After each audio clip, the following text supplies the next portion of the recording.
Hey everyone, it's low carb and keto nutrition specialist Amy Berger bringing you the one and only keto without the crazy. Today I want to talk to you about a concept called equal airtime. And I think the concept of equal airtime is going to be helpful to supporting you in staying more consistent with your ketogenic or low carb or carnivore diet so that you can get the results you want. And I also think it can be effective for helping you stay consistent with other things like, I don't know, going to sleep earlier, getting in your workouts if you are someone that exercises, or, establishing any kind of habit or pattern. I think equal airtime can help. Before I get into what equal airtime is, let me tell you where I got it from. So equal airtime is something I learned about from one of my mentors. Her name is Corinne Crabtree. She doesn't know she's my mentor. She can mentor me from afar anonymously, but I've been following her for a number of years now, and I just adore her. She runs a program called the No BS Weight Loss Program, and it is for women only. So I'm sorry, all you wonderful gentlemen and fellas out there, but it's for women. She has a free course that I will link to in the description so you can check her out. She also has a free podcast called, I think, Losing 100 Pounds with Corinne. So thank you to Corinne for the equal airtime concept that I'm going to share with you. Anytime I come across something that has helped me personally and that I think is going to be really helpful for my viewers, fans, followers, whatever you want to call yourselves, and for my clients, I can't help but pass it along, but I'm never going to steal. I will always give credit where it's due, so credit to Miss Corinne. So, what is equal airtime and how can it help you get to your goals on a keto diet or establishing any other habit, pattern, make your way toward any goal that you might have? Well, think about a radio station.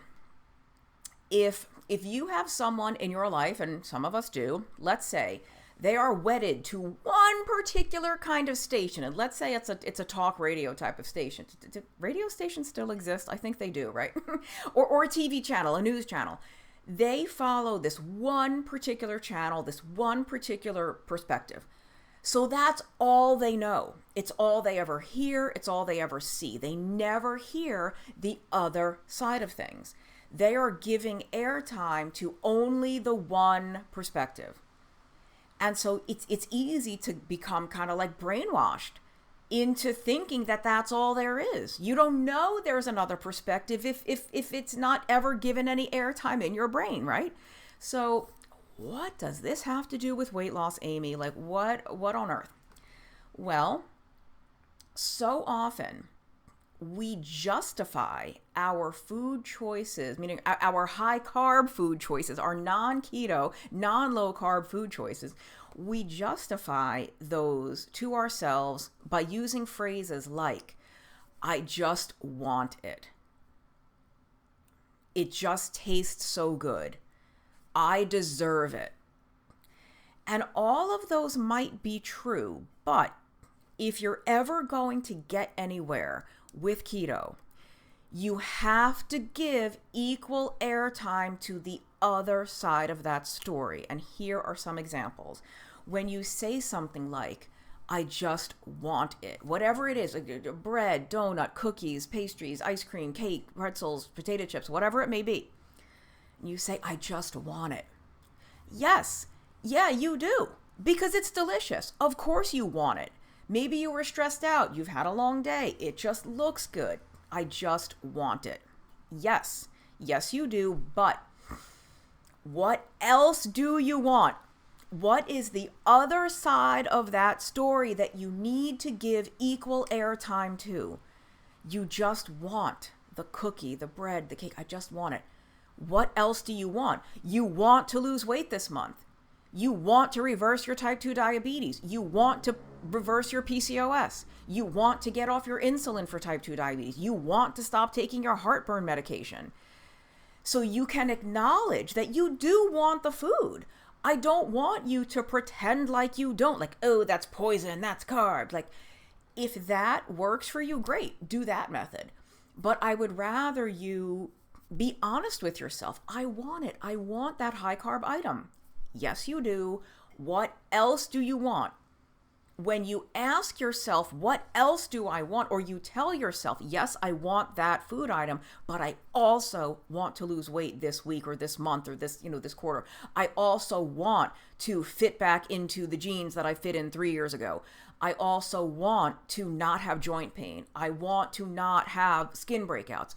So when you give equal airtime to the other side of that story, what you are doing is building in a pause to allow yourself to then decide between the two options, or weigh, no pun intended, weigh which option you want more. Do you want that piece of cake more than you want to lose weight this month, or more than you want to not have heartburn and joint pain tomorrow? If you don't, and you might not even choose the other option. And I don't want to say the better choice, just the choice that serves you better, let's say, the choice that is more conducive to helping you reach your goal. You don't even have to choose that every time. But if you never give the equal airtime to it, you're never going to choose it, right? You won't even know that there's another option that exists if the only thing you give airtime to is, I just want, insert high carb food. And you don't have to choose the more constructive, more, conducive to your goal choice every time. You probably are going to reach for the food once in a while. That is, in the moment, going to feel like the more appealing option, like it is what you want more in that moment. That's okay. The nice thing about this whole endeavor of weight loss, of improving your health, is that you don't have to be perfect. You don't have to choose the more constructive choice every time, but you do have to choose it often enough to move in the direction you want to move. And again, you're never going to choose it if you don't even give yourself the option to choose it, right? And so let me give you a couple of more examples of how this equal airtime plays out. We started off with, I just want it. And something else that we say, and me included, I deserve it. I deserve it. It's been a long day. I worked so hard. It's been so long since I've had it. Or whatever, I'm in a bad mood. I need a pick-me-up. Whatever we tell ourselves that lead us to the ultimate statement of, I deserve it. I deserve X food. Yes, you do. You do deserve something that's going to comfort you and soothe you and bring you pleasure and joy, however temporary and momentary that pleasure and joy may be. You may genuinely feel like you deserve it. What else do you deserve? What is the other side of that deserving equation that we have to give equal airtime to? You deserve to fit back into that clothing that you really love that no longer fits. You deserve to wake up tomorrow and not have joint pain. You deserve to not have a migraine. You deserve to avoid whatever other adverse consequence might befall you if you have that food, right? You deserve to feel your best. You deserve to have a normal hemoglobin A1C. And even if you think, I deserve a treat, I deserve to relax, there's 800,000 other ways to relax that don't involve food. That's a whole other video. Let's not go down that rabbit hole. But yeah, you do deserve to relax or to take the edge off or to whatever. How can I do that without food? Is there a way that I can meet that need without eating something that doesn't serve my ultimate goals? That's another equal airtime. What else could I do to meet this need that I think I deserve to fill with food? The other one is, it just tastes so good. It's so good. Yeah, it sure the heck is. Whatever it may be, whatever it is for you. Warm, fresh sourdough slathered with the best quality butter. Whatever your thing, donut, potato chips or crisps, pasta, lasagna. I don't even know the high carb foods people eat anymore. Crackers, even a sleeve of crackers, a sleeve of cookies. It just tastes so good. Yeah, it does. Like I said earlier, let's not lie to ourselves. Let's not pretend, ooh, chocolate chip cookies, those are gross. Blech. If you genuinely don't like the way that stuff tastes, congratulations, more power to you. Most of us really like that stuff. And so I wouldn't want you to force yourself to try to lie or try to believe something that you don't feel is true in your inner core, like, oh, that stuff's gross. No, it does taste really good. It's just so good. What else is also good? What is the other side that we need to give the equal airtime to? You know what else is really good? You know what else just tastes so good? A New York strip steak with that Maldon salt, that thick Maldon flake salt on it. You know what else is just so good? If you like this, Brussels sprouts roasted with some bacon or those lardons or some balsamic vinegar. Oh, that is just so good. I like cauliflower with a lot of curry powder, roasted curry cauliflower. How about a Cobb salad loaded with blue cheese and avocado and hard-boiled egg? That's just so good. Charcuterie board, anyone? Prosciutto, salami, cornichon, olives, whatever, lots of different cheeses. Did I say cheese? I said prosciutto and salami. That kind of stuff, that is just so good. So we are so fortunate that low carb and keto diets offer a world of absolutely friggin' delicious food. Yes, we have to restrict ourselves from the higher carb foods, but it's not as if this is some kind of starvation diet, some kind of austere, like I'm living on rice cakes and bean sprouts, rice cakes and I don't know, tofu, which I actually don't mind tofu, but what? They're going to kick me out of the low carb club. But we're not living on cardboard type of stuff.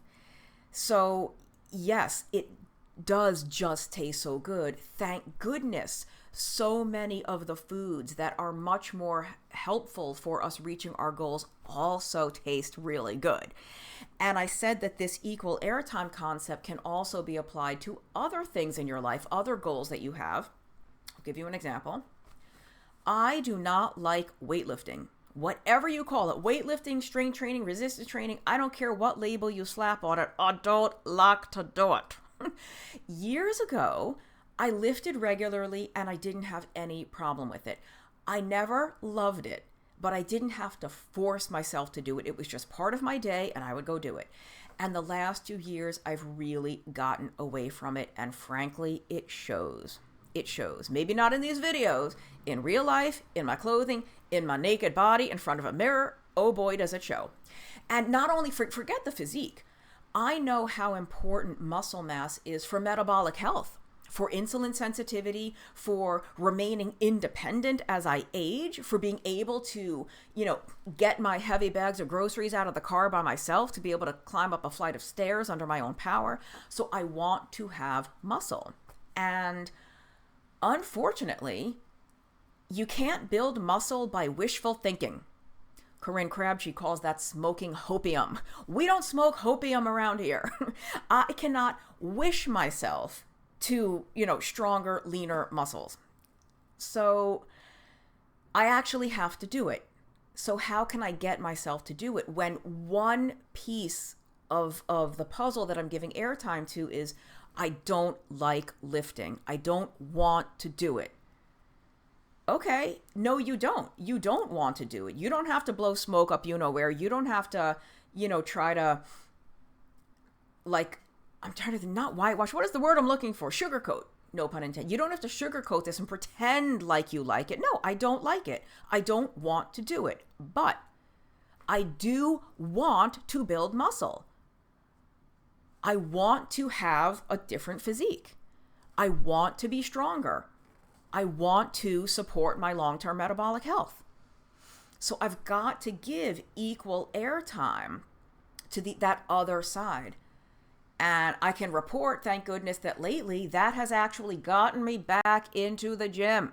And no, you do not need to go to a gym to strength train. You can get an excellent strength workout with nothing but the weight of your own body and, on your living room floor for free. But, I do better at a gym, and that equal airtime is helping me go more often than not on a day that I had planned to go.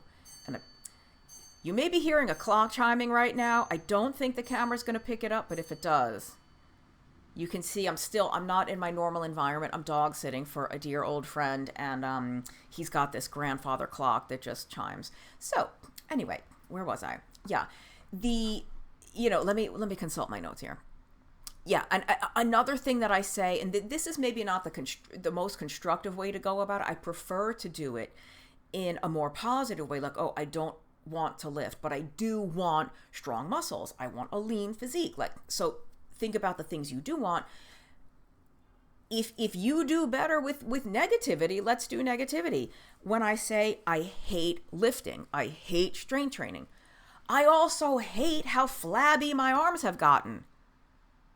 I also hate that I don't look the way that I looked back when I was lifting more diligently, right? So yeah, I hate doing this, but there's some other stuff I hate that can be fixed if I go do it. So, and again, maybe it's not going to work every time. Sometimes I'm still just going to say, you know what? No, I'm not doing it today. Too bad. Blowing it off. Oh, well. But if I can do it more often than not, or if giving that equal airtime gets me to do the thing more often than not, then I'm still winning. Overall, the balance is moving in the right direction, right? One more consulting of the notes. Yeah, I think that's the main concept, but really, I hope that's helpful. I really hope that's helpful. And again, it's not going to work every time. It doesn't have to. It's one tool. It's one tool in your arsenal that you can use when you need it. And hopefully you have other tools, you have other strategies, so that if this one doesn't work, maybe one of the others will. And so on any given day, you have multiple different things to choose from, different thoughts to think, different things to tell yourself that can get you to do something that you feel like you should do, or that would be helpful for you reaching your goals, or that can get you to not do something or stop doing something that is not so helpful for you reaching your goals. But again, you can't make the other choice. You can't come to that decision point, that fork in the road, if you don't know there is a fork in the road, if you don't know there is a decision point. And that is what the equal airtime will do. Yes, it is true that you just want the food. You just want it. It just looks so good. I deserve it. Yeah, you do. It's all those things. What else is also true? I will leave it at that. Thank you for watching. If you're not already subscribed to Keto Without the Crazy and you need these down-to-earth mindset tips, I could give you a food list and be like, see ya, good luck. Yeah, most of us are well past that point. Most of us are well past the point of knowing what to eat and why. The hard part is getting ourselves to do it, which is where videos like this come into play, I hope, for you. These mindset tools that we all need, me included. So if you like this stuff, if you need this stuff, please do me a favor and hit that subscribe button if you haven't already, and stay tuned for more. And please do look through the notes and the description. There's links in there for a reason. I've got some fun affiliate links to stuff that I personally use and enjoy. I'm available for private consultations if you want personalized help with your keto or low carb or carnivore diet. What are you waiting for? Don't stay frustrated and disappointed that it's not working when help is available. Help is one click away. You just click on some of those links in the notes, and I guess that's it for now. Promise me one thing. Until next time, you will keep the crazy out of your keto. See you next time.